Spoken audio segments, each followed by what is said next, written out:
Hey, remember this? Staten Island, New York, Wagner College, a female fencer standing her ground by taking a knee and refusing to compete against a biological male. A video from over the weekend shows this. That's Stephanie Turner, in your view of the camera here, forfeiting a match, taking off her helmet, taking a knee against a transgender athlete. Referees gave Turner a black card, which immediately disqualifies her from the entire competition. She's done. It was a story that was featured on Fox News a lot, likely to distract the masses from Trump's trade war, which he has failed at, and how he does not want to honor the Constitution. A simple Google search would show the amount of time Rupert Murdoch's company put into this story. There are multiple pages of them devoting time and energy and manpower to it. The network brought in the likes of Riley Gaines, Linda McMahon, Pam Bondi, have amplified the likes of Ted Cruz. This was an all-out assault on that channel. Let's bring in the athlete at the center of it all, Stephanie Turner. Stephanie, thanks so much for being with us. We really appreciate it. Thanks for having me. So this was an Olympic qualifying event. My understanding of it is. This was something that you had prepared all your life for. It wasn't an Olympic qualifying event? I'm sorry. I had heard that this morning. No, it wasn't. It was an important event, though. And this is something that you've been preparing for an awfully long time. What they left out of all of this was the following: that Turner is 31 years old, and her competitor on this dais, Redmond Sullivan, is 19. She is, according to Awful Announcing, a D-level fencer, meaning she is, well, not awesome. Turner is of a similar skill set. The tournament they competed in is called the Cherry Blossom Open. It is rather insignificant. To give some context, those ratings range from A to E.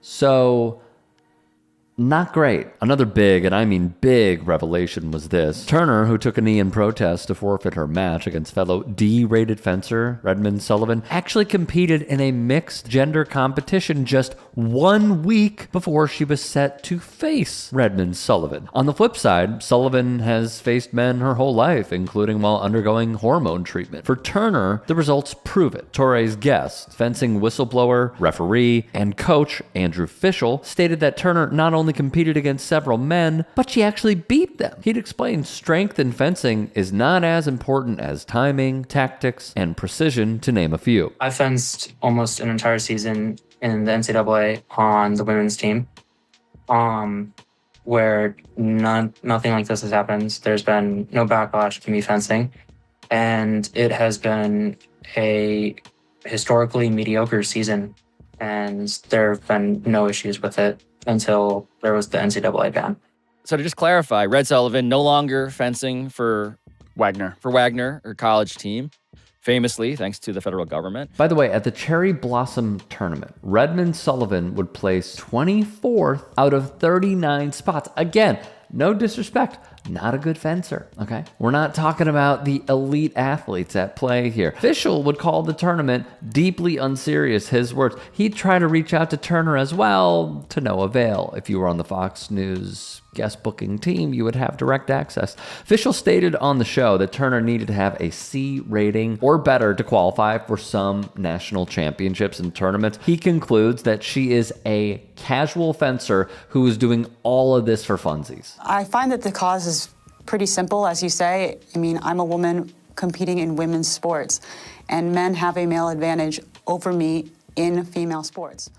And now we're at the point that every parent in America is immediately going to extrapolate a lot from that simple statement, right? It's the eternal trans debate. What I want to clarify simply is when it comes to Stephanie Turner's career and her fears about facing a male fencer on the level of physical safety, as one very popular argument goes, and then on the level of competitive disadvantage, which is the other one that we just heard articulated.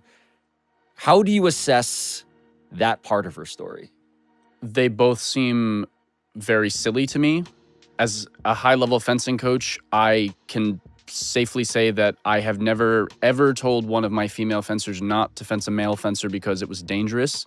We encourage little kids to fence with high-level fencers all the time, and I would think that... Wait, like literal children? Yes. I would think that like a small child fencing against an adult would be more quote-unquote dangerous than that. But fencing is one of the safest sports that there is. And everyone has something to gain in practice regardless of who the opponent is. So although Fox News and the Trump administration would go all in on this subject, what they always seem to do is lose the plot. The Trump administration has made it clear they are going to war with the trans community ahead of the Los Angeles Olympics and even prior to. But now Georgia Congresswoman Marjorie Taylor Greene is bringing attention to this very subject using Turner as her main source of hatred fuel. Turner, who was awarded $5,000 as a Courage Award by one anti-trans sporting company against male opponents, she has a 500 record, going 7-7. Turner's lawyer has called her, disgustingly, the Rosa Parks of fencing, which is an abomination, to say the least. USA Fencing has gone on the record stating that of the more than 40,000 athletes that compete in their sport, less than 50 are trans. Less than 50. At the NCAA level, when Dick Durbin, who is going to be retiring, senator from Illinois, questioned Charlie Baker. Of the hundreds of thousands of athletes, he asked how many are trans, and Baker said less than 10. I think what seems to be a theme here is, yes, they really ran hard on, as Michael Knowles would say, eradicating trans people, as he said on that stage at CPAC. This is what they want to do. And for many who simply did not see the writing on the wall, as I did in the beginning, they are using sports as a gateway to lead all of those that follow to the Michael Knowles of the world's conclusion that the goal is to eradicate trans people from society. That is what they want to do.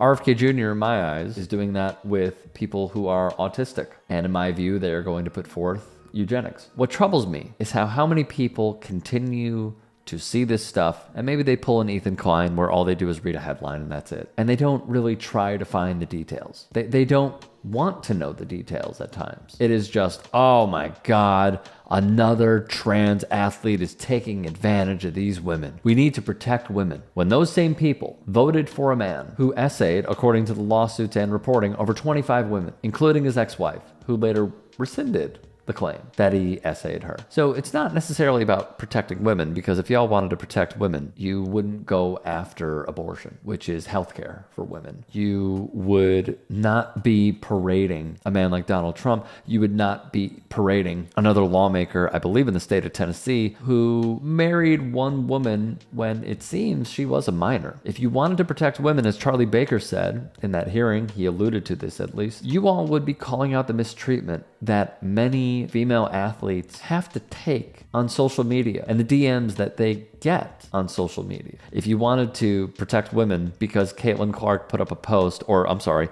liked a post from Taylor Swift where she endorsed the opposition of Donald Trump, then you wouldn't go after her, Megyn Kelly, Riley Gaines. You would protect her.